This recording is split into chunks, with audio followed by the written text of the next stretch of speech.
Գյուրջան Կասկադ, հասանելի բնակարաններ 65 ամիս մարման ժամկետով։ Ես ուզում էի նախարարին անդրադառնալ վարչապետի երեկվա հայտարարությանը, վարչապետն ասաց, որ ըստ էության, եթե խորհրդարանական ընտրություններում այնպես ստացվի, որ ընտրությունը հաղթանակ տանի, ապա աշնանը Հայաստանին պատերազմ է սպառնում։ Ես ուզում էի որպես գերատեսչության ղեկավար ձեզ հարցնել, կան ինչ-որ փաստական տվյալներ, ինչ-որ ինֆորմացիոն տեղեկատվություն ունի բնան, որ իսկապես ինչ-ինչ ուժեր, օրինակ ակնարկած տերության Ադրբեջանի մեր ենթադրում են վերաբերվում, որ այդ դեպքում կարող է պատերազմել Հայաստանի դեմ։ Բայց հստակ չի, ընդդիմության հիմնական հատվածի հայտարարությունները նրա մասին են, որ ունեն տարածքային պահանջներ հարևան երկրներից, իսկ դա ենթադրում է ուղիղ պատերազմ։ Այսինքն նոր բան էստեղ ասեմ, ով է ասել, որ տարածքային պահանջ կա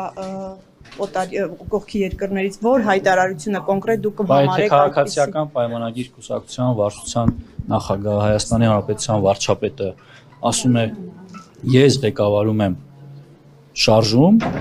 որը չի շարունակելու Ղարաբաղյան շարժումը։ Բայց ով է ասում, որ պետք է շարունակվի ընդդիմությունից, դա եմ հարցնում։ Գրեթե բոլորը։ Չէ, կոնկրետ հարց ուղղեք, ներողություն։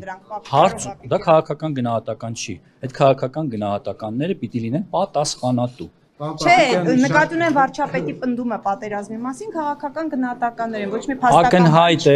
Ակնհայտ է, որ նրանց ռազմատենչ կեցվածքը վերելու է պատերազմ, նոր բան չեմ ասում։ Այս օրերին ընտրություններին չնայած դեռ որոշակի ժամանակահատված կա, բայց քաղաքական ուժերը, որոնք հիմնականում մասնակցել են ընտրություններին, ներկայացնում են իրենց անվտանգային մոդելը, պատկերացումները,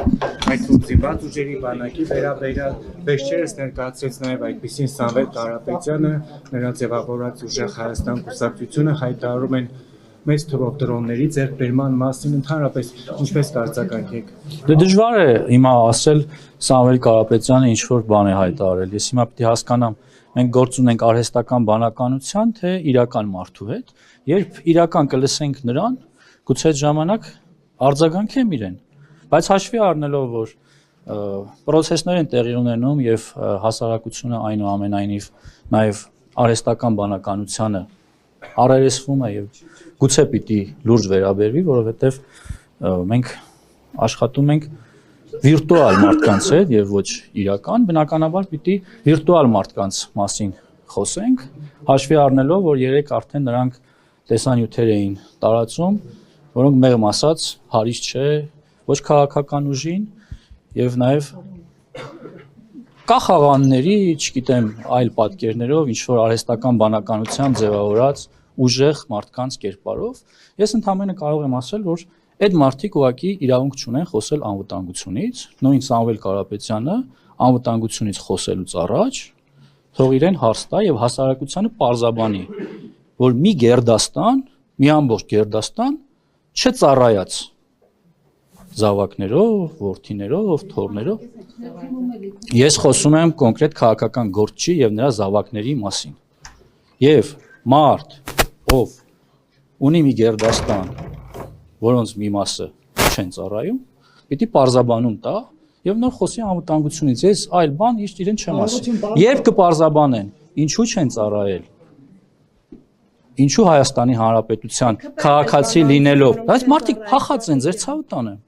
Հարցն է, որ այդ բարձաբանումը չի դրվել նաև։ Նարեկ Կարապետյանը էստեղ է, Նարեկ Կարապետյանը ես փախչող չեմ ասում։ Նույն Սամվել Կարապետյանի տղաները ուր են եղել մինչև 27 տարեկան։ Ներողություն, պարոն նախարար, դուք տեղեկություն ունեն, դա օրինական թե անօրինական ճանապարհով բանակից ազատվել է։ Փաստ է եղել, որ այդ մարդիկ բանակից չեն ազատվել։ Այդ մարդիկ մինչև 27 տարեկանը եղել են Հայաստանի Հանրապետության քաղաքացի, բայց չեն ծառայել Հայաստանի Հանրապետության։ Օգտվում են գումար տալու։ Այ պարզաբար ոչ մի ծրագրից չեն օգտվել։ Այդպես շատերն են օգտվում։ Հազարավոր քաղաքացիներ հայտ չեն ներկայացնում, քաղաքական եւ երկիրը ղեկավարելու հայտ չեն ներկայացնում։ Բայց եթե դա այդ Բոլորի բանակից ազատվելու համար կան համապատասխան հիմքեր։ Հարցում արեք, բոլորին պատասխանեն։